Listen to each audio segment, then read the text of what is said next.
ఓం నమ శివాయ. శ్రీ కపిలతీర్థ ఆలయమునందు వార్షిక బ్రహ్మోత్సవాల్లో భాగంగా 4వ రోజు ఉదయం మకర వాహనం. ఈ మకర వాహనంపై స్వామివారు అధిరోహించి భక్తులకి దర్శనమిస్తారు.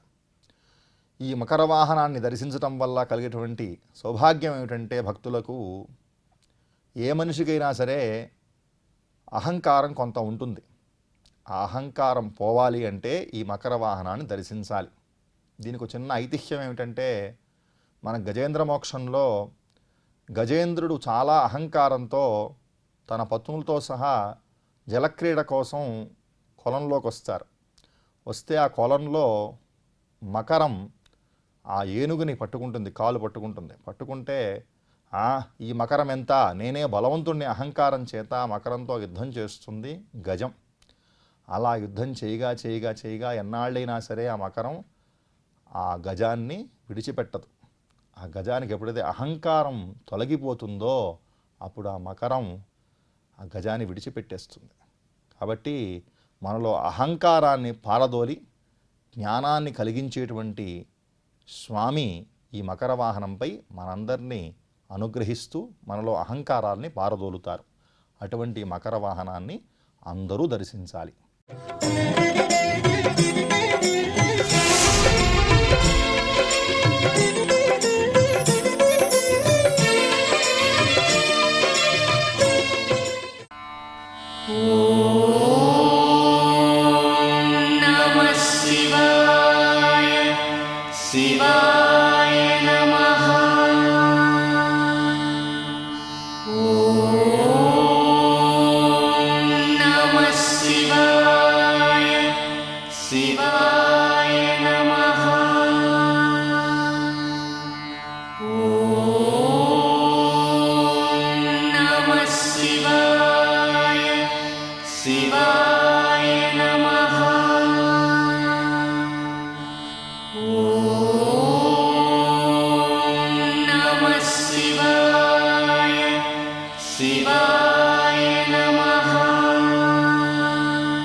శివశక్త్యా యుక్తో యది భవతి శక్త ప్రభవితుం నచేదేవం దేవో నఖలు కుశల స్పందితుమపి అతస్త్వామారాధ్యాం హరిహర విరించిదాభిరపి ప్రణంతుం స్తోతుం నా కథ మకృత పుణ్య ప్రభవతి.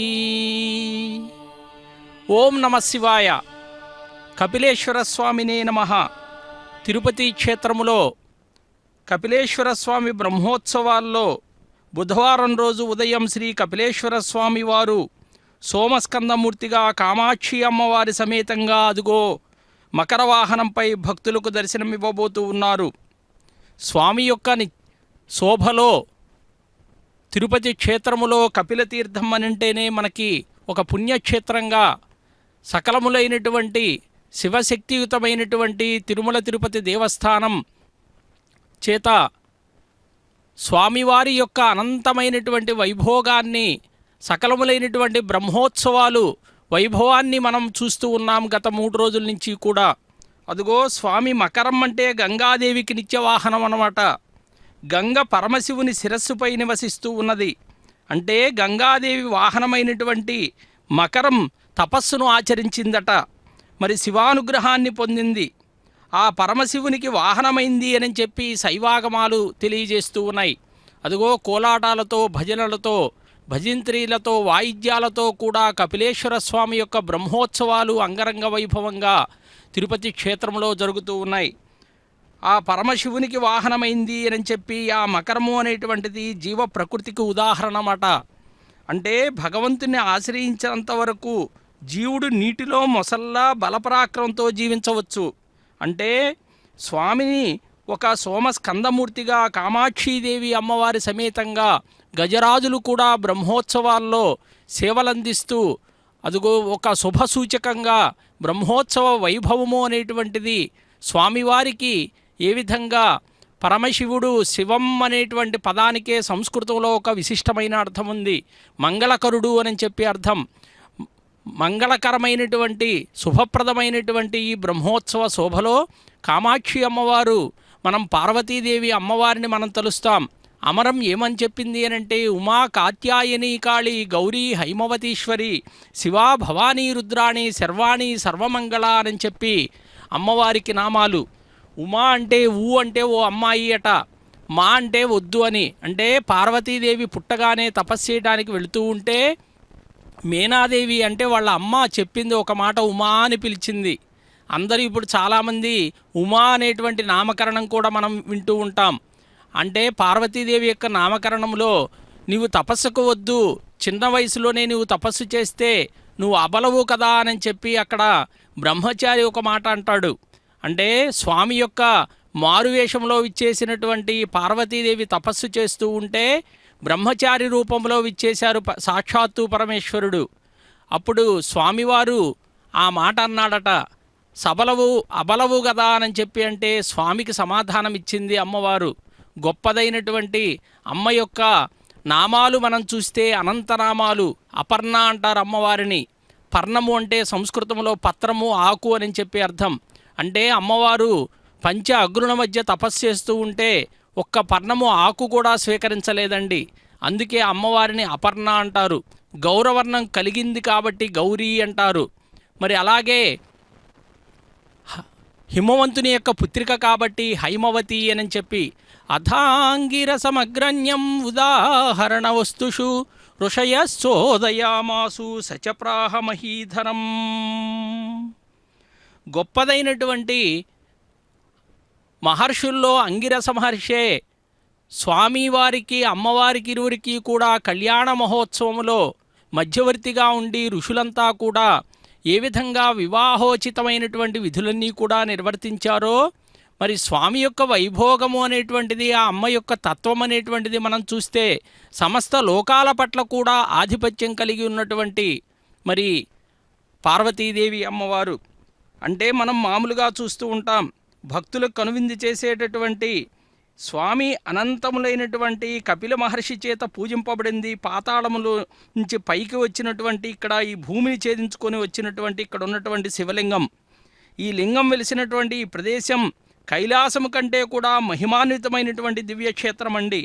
ఎందుకంటే నిరంతరం దీప కైంకర్యాలన్నీ కూడా చేస్తూ స్వామివారికి విశేషమైనటువంటి ఆ సేవలందిస్తూ శివలింగం యొక్క ప్రాశస్త్యాన్ని, ప్రాధాన్యాన్ని ఎవరు తిరుపతి క్షేత్రానికి విచ్చేసినా కపిలతీర్థాన్ని దర్శించుకోకుండా వెళ్ళరు. కపిలతీర్థంలో ఉన్నటువంటి ఆ స్వామి యొక్క దర్శన వైభోగాన్ని మనం ఒక్కసారి చూస్తే మరి సమస్త మంగళకరుడు పరమేశ్వరుడు కాబట్టి మరి ఆ పరమేశ్వరునితో ఆ శక్తితో కలిసి ఉండటం వలన మరి సమస్తములైనటువంటి శక్తి స్వరూపిణిగా కూడా అదిగో కామాక్షి అమ్మవారు గొప్పదైనటువంటి, అంటే ఆయన కదలటానికి కూడా శక్తుడే అవుతాడట అమ్మవారు లేకపోతే. మరి స్వామి సమస్తములైనటువంటి జగత్తునంతా కూడా స్వామిని సృష్టి స్థితిలయకారలో లయకారకత్వము అనేటువంటిది పరమేశ్వరునిదిగా చెప్తే, మరి సమస్తములైనటువంటి లోకాలన్నీ కూడా ఏలేటటువంటి ఆ జగన్మాత, ఆ దేవి యొక్క చరణ కమలాల దుమ్ము రేణువుల్ని సేకరించి జగత్తుల్ని కూడా సృజిస్తూ ఉన్నదన్నమాట.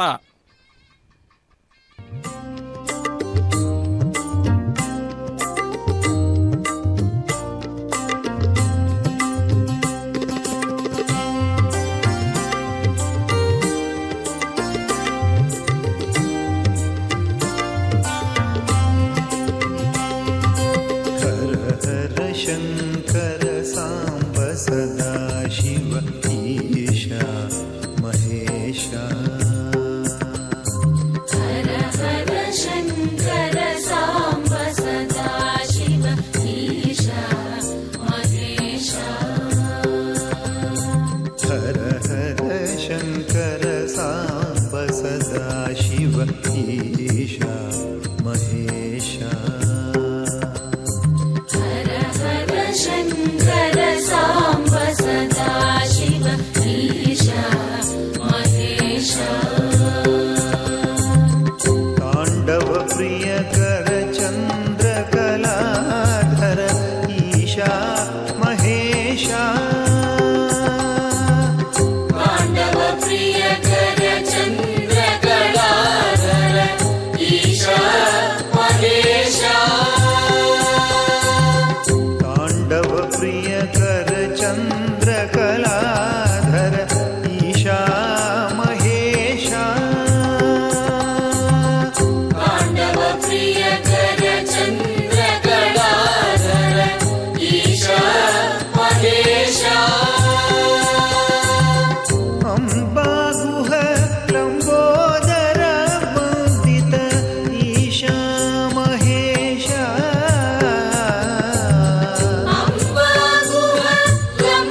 వందే శంభుముమాపతిం సురగురుం వందే జగత్కారణం వందే పన్నగభూషణం మృగధరం వందే పశూనాం పతిం వందే సూర్యశశాంకవహ్నినయనం వందే ముకుందప్రియం వందే భక్తజనాశ్రయం చ వరదం వందే శివం శంకరం. కపిలతీర్థంలో స్వామివారికి జరిగేటటువంటి ఈ బ్రహ్మోత్సవాలలో మనం 8వ తేదీ నుంచి కూడా ప్రారంభమైనటువంటి ఈ బ్రహ్మోత్సవాల్లో 17వ తేదీ వరకు అత్యంత వైభవంగా తిరుమల తిరుపతి దేవస్థానం ఎంత వైభవంగా ఈ బ్రహ్మోత్సవాల్ని నిర్వహిస్తూ ఉన్నదో మనం చూస్తూ ఉన్నాం. జగత్తుకి కారకుడు, లయకారకుడు, జగద్గురువు అయినటువంటి మహాశివుడు, నిరాకారుడైనటువంటి పరబ్రహ్మము అని చెప్పి వేదాలు, ఉపనిషత్తులన్నీ కూడా చెప్తూ ఉన్నాయి. ఆ నిరాకారుడి ఆకారం ఏది అనంటే శివలింగం అండి. ఆ లింగము అంటే సంస్కృతంలో బ్రహ్మాండము అంటే బ్రహ్మాండము నుంచి ఉద్భవించినటువంటిదే ఈ జగత్ అన్నమాట. అందుకే లింగాకారుడైనటువంటి పరమేశ్వరుణ్ణి జగత్కారకుడిగా కూడా మునులు, మహర్షులు ప్రశంసిస్తూ ఉంటారు. కామాక్షీదేవి అమ్మవారి సమేతంగా ఆ పరమేశ్వరుడు కపిలతీర్థంలోని శివాలయం అంటే ఒక శైవక్షేత్రం తిరుపతిలో ఏది అని చెప్పి అంటే ఇదిగో ఈ కపిలతీర్థమే. లీయతే గమ్యత ఇతి లింగః అంటే జగత్తుని దేనియందు సంచరించి దేనియందు లీనమవుతున్నదో అదే లింగాకారము. ఆద్యంతము లేనిదే లింగమట. నిరాకారుడైనటువంటి పరబ్రహ్మం కూడా ఆద్యంతాలు లేనివాడండి. అంటే ఈ జగత్తును ఉద్ధరించటానికే సాకార రూపంగా ధరించి సదాశివుడయ్యాడు. అందుకే జగత్తునంతా కూడా తనలోనే ఉంచుకొని సాంబశివుడయ్యాడన్నమాట. మరి బ్రహ్మ, విష్ణాది దేవతలు, మునులు, మహర్షులు అందరూ తమ నిత్యం పూజించుకునేందుకు వీలుగా కూడా అదుగో లింగ రూపంతో లింగేశ్వరుడయ్యాడండి. జ్యోతిర్మయమైనటువంటి ఆత్మస్వరూపమే యోసిస్తున్నాడు కాబట్టే జ్యోతిర్లింగాలు అని చెప్పి కూడా 12 జ్యోతిర్లింగాలుగా కూడా చెప్తారు. సౌరాష్ట్రే సోమనాథంచ శ్రీశైలే మల్లికార్జునం ఉజ్జయిన్యాం మహాకాళం ఓంకారమమలేశ్వరం పరల్యాం వైద్యనాథంచ డాకిన్యాం భీమశంకరం సేతుబంధేతు రామేశం నాగేశం దారుకావనే వారాణస్యాంతు విశ్వేశం త్రయంబకం గౌతమీతటే హిమాలయే తు కేదారం కృష్ణేశం చ శివాలయే ఏతాని జ్యోతిర్లింగాని సాయం ప్రాతః పఠేన్నరః సప్తజన్మ కృతం పాపం స్మరణేన వినశ్యతి. లింగపురాణములో వ్యాస భగవానుని చేత వివరించబడినటువంటి విషయాలన్నీ కూడా మనం చూస్తే స్వామి యొక్క మహత్తు ఎంత గొప్పదో మనకు అర్థమవుతూ ఉన్నది. ఈనాడు తిరుపతి క్షేత్రములో పురవీధులన్నీ కూడా మహిమాన్వితమైనటువంటి కపిలేశ్వర స్వామి యొక్క బ్రహ్మోత్సవాల్లో మునిగిపోయాయి. అంటే స్వామి ఆనాడు బ్రహ్మ విష్ణువుల మధ్య పోరు ఆరంభమైందట. మరి ఇరువురి మధ్య కూడా దివ్యాస్త్రాలు, శస్త్రాస్త్రాలెన్నో కూడా నిప్పులు కురిపించాయట. మరి ఆనాడు క్రమంగా యుద్ధము అనేటువంటిది తీవ్ర రూపం దాల్చింది. మరి భూలోకములో సహా పాతాళాది అధోలోకాలు, స్వర్గాది ఊర్ధ్వలోకాలు యుద్ధాగ్ని జ్వాలలతో అతలాకుతలం పారేసిందట. మరి దేవేంద్రాది దేవతలంతా కూడా అంతరిక్షంలో గుమికూడారట. అదిగో స్వామివారి అమ్మవారి మధ్యలో కూడా వినాయక స్వామి యొక్క తత్వం చూడండి. శుక్లాంబరధరం అని చెప్పి స్వామిని ప్రతినిత్యం కూడా వినాయకుడిని మనం ప్రార్థిస్తాం. ఏ కార్యం మొదట ప్రారంభించినా విఘ్నేశ్వరుడి యొక్క పూజతోనే ప్రారంభమవుతూ ఉంటుంది. వినాయకో విఘ్నరాజంచ ద్వైమాతుర గణాధిపాహ అప్యేకదంత హేరంబో లంబోదర గజాననాహ అని చెప్పి స్వామి యొక్క ఆ తత్వం ఏదైతే ఉంటుందో గజముఖునిగా కూడా స్వామిని ప్రార్థనా శ్లోకాల్లో మనం ప్రార్థన చేస్తాం. అంటే స్వామి ఆనాడు దేవేంద్రుడు మొదలైనటువంటి దేవతలంతా కూడా అంతరిక్షంలో గుమికూడారట. యుద్ధాన్ని చూస్తూ ఉన్నారట. ఎప్పుడెప్పుడు ఏ కీడు వాటిల్లుతుందో అని చెప్పి భయంతో వారంతా కూడా ఆనాడు పాశుపతాస్త్రాన్ని సంధించి ప్రయోగించాడట బ్రహ్మ. మరి అలాగే మరుక్షణమే మహేశ్వరాస్త్రాన్ని ప్రయోగించాడట మహావిష్ణువు. మరి పాశుపతం, మహేశ్వరుడు వీటి నుంచి ఢీకొంటూ ఉన్నాయట. అందరూ అనుకున్నారట కేవలం ఏం జరుగుతుందో అని చెప్పి. అప్పుడు ఒక దివ్యమైనటువంటి శంఖారావాలు మారుమోగుతూ ఉన్నాయట. మరి కేవలం మహేశ్వరాస్త్రము చెరొక వైపు నుంచి వచ్చి ఆ అగ్నిలింగమునందు ఐక్యమైపోయాయట. అంటే ఆ 2 దివ్యాస్త్రాల్ని తనలో లీనం చేసుకున్నటువంటి అగ్నిలింగం వాటి మహాశక్తుల్లో సమ్మిళితమే అపూర్వమైనటువంటి జ్యోతిర్లింగంగా అవతరించిందంటండి.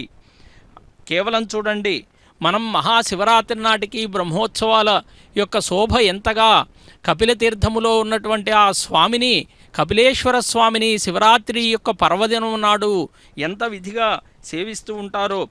శివం అంటే మంగళకరుడు అని చెప్పి, శం అంటే శంకరుడు, మంచిని కలిగించేటటువంటి ఆ స్వామి యొక్క తత్వాన్ని కూడా మనం ఒక్కసారి చూస్తే అనేకమైనటువంటి శైవ క్షేత్రాల్లో కూడా స్వామి యొక్క పూజా విధానాన్ని లింగాకారుడైనటువంటి మనకి దగ్గరలోనే శ్రీకాళహస్తి కూడా ఉన్నది.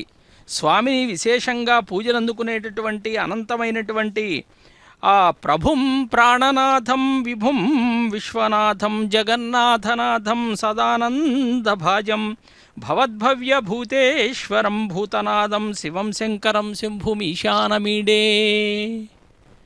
ఒక విశేషమైనటువంటి ఘట్టం ఏంటి అంటే అదిగో నందివాహనం. స్వామిని మనం దర్శించేటప్పుడు ప్రతి శివాలయంలో కూడా నందిని కూడా సందర్శిస్తూ ఉంటాం. ఆ నంది వాహనం అంటేనే స్వామికి చాలా ఇష్టం.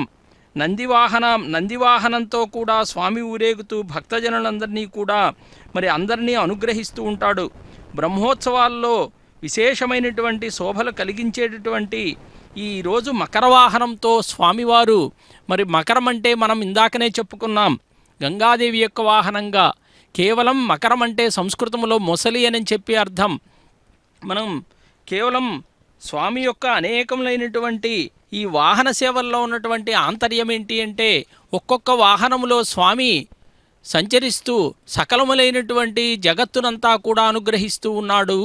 సర్వమంగళకరుడైనటువంటి ఆ స్వామివారు అదుగో భక్తుల దగ్గరికే విచ్చేసి ఆ భక్తులను అనుగ్రహిస్తున్నారు అనంటే మన యొక్క అదృష్టము, మన యొక్క జన్మ ధన్యమని చెప్పి కూడా మనం భావించాలి. సకలములైనటువంటి జగత్తంతా కూడా ఆయన అధీనంలోనే ఉంటుంది. కాబట్టి ఆ బ్రహ్మాండం కూడా అవతరిస్తున్నటువంటి ఆ లింగోద్భవము అనేటువంటిది కూడా ఆ మహాశివుని యొక్క ఆ శివరాత్రి నాడు ఆ పర్వదినము అనేటువంటిది సర్వలోక ప్రసిద్ధంగా కూడా స్వామిని ఎవరైతే అర్చించి పూజిస్తారో వారందరి యొక్క వారికి కైవల్యాన్ని కూడా ప్రసాదిస్తాను అని చెప్పి కూడా స్వామి చెప్పాడట.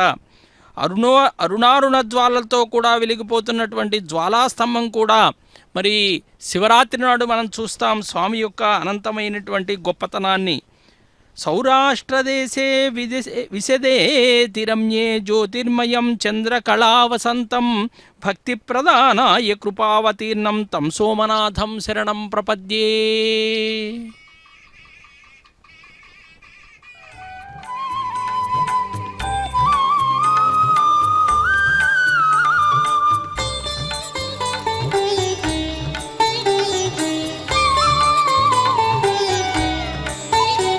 ప్రభుమీశమనీశమశేషగుణం గుణహీనమహీశగరాభరణం ప్రభుమీశమనీశమశేషగుణం గుణహీనమహీశగరాభరణం రణనిర్జితదుర్జయదైత్యపురం ప్రణమామి శివం శివకల్పతరుం ప్రణమామి శివం శివకల్పతరుం గిరిరాజసుతాన్వితవామతనుం తనుమిల్దితరాజితకోటివిధుం విధి విష్ణుశిరోధృతపాదయుగం ప్రణమామి శివం శివకల్పతరుం ప్రణమామి శివం శివకల్పతరుం ప్రణమామి శివం శివకల్పతరుం.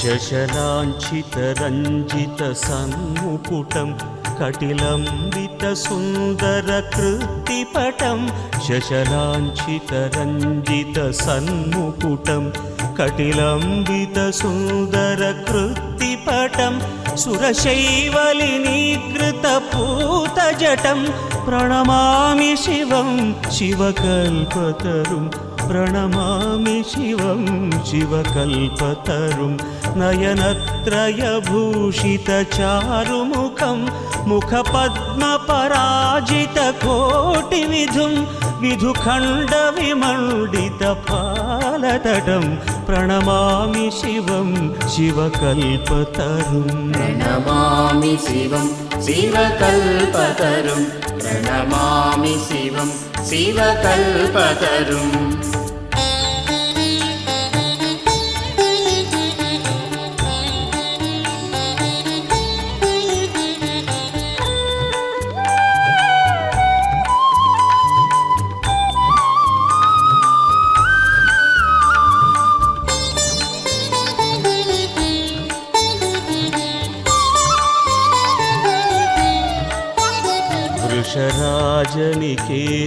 वृषराजनिकेतनमादिगुरुं गरलाशनमाजिविषाणधरं वृषराजनिकेतनमादिगुरुं गरलाशनमाजिविषाणधरं प्रमथाधिपसेवकरञ्जनकं प्रणमामि शिवं शिवकल्पतरुं प्रणमामि शिवं शिवकल्पतरुं मकरध्वजमत्तमतङ्गहरं करिचर्मगनागविबोधकरं वरमार्गणशूलविषाणधरं प्रणमामि शिवं शिवकल्पतरुं प्रणमामि शिवं शिवकल्पतरुं प्रणमामि शिवं शिवकल्पतरुं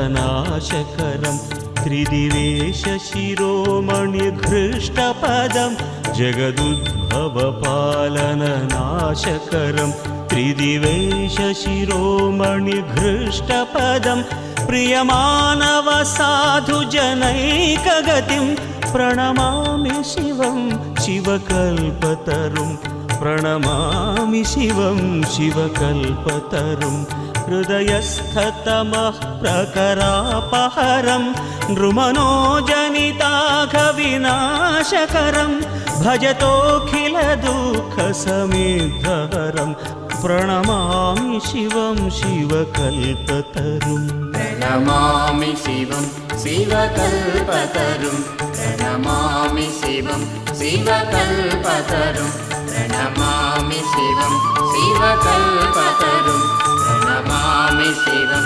शिवकल्पतरुं प्रणमामि शिवं शिवकल्पतरुं బ్రహ్మ విష్ణు సురాధీశ సేవ్య పాద సరోరుహం పరాత్పరతరం దేవం నీలకంఠమహం భజే. నిత్యానత్య సుఖానందాల్ని అమృత శక్తిని ప్రసాదించేవాడు ఎవరు అని చెప్పి అంటే పరమేశ్వరుడండి. నమక చమకాలతో కూడినటువంటి మరి రుద్రాధ్యాయం కానీ మరి నమ్మకంలో శివ పంచాక్షరి మంత్రము అత్యంత శ్రేష్టంగా చెప్తారు. శివ పంచాక్షరి అంటే నమశివాయ అనేటువంటిది. స్వామి యొక్క ఈ వాహన సేవలో బ్రహ్మోత్సవాల్లో కూడా స్వామిని విశేషంగా సేవలందించేటటువంటి వారు భక్తులు ఎంతోమంది ఈ కపిలతీర్థం దేవాలయానికి విచ్చేసి స్వామివారి యొక్క ఈ తిరుమల కొండలో పాదాల వద్ద నిటారుగా నిలువుగా ఉన్నటువంటి ముఖాల్లో కూడా ఈ పర్వత గుహ ప్రవేశద్వారంగా చూస్తే ఇది గొప్పదైనటువంటి కపిల ముని నుండి కూడా పేరు వచ్చినట్లుగా కూడా దీనికి చెప్తారు. అంటే పురాణాల ప్రకారం ఈ ప్రదేశంలో పరమేశ్వరునికి కపిల మహర్షి తపస్సు చేశాడట. ఆ మహర్షి యొక్క భక్తికి మెచ్చుకున్నాడట పరమేశ్వరుడు. అలా పార్వతీదేవి పరమేశ్వరుడు ఇరువురు కూడా ప్రత్యక్షమయ్యారట. లింగాకారములో స్వయంభూగా వ్యక్తమైంది అని చెప్పి పురాణాలు చెప్తూ ఉన్నాయి. శివాయ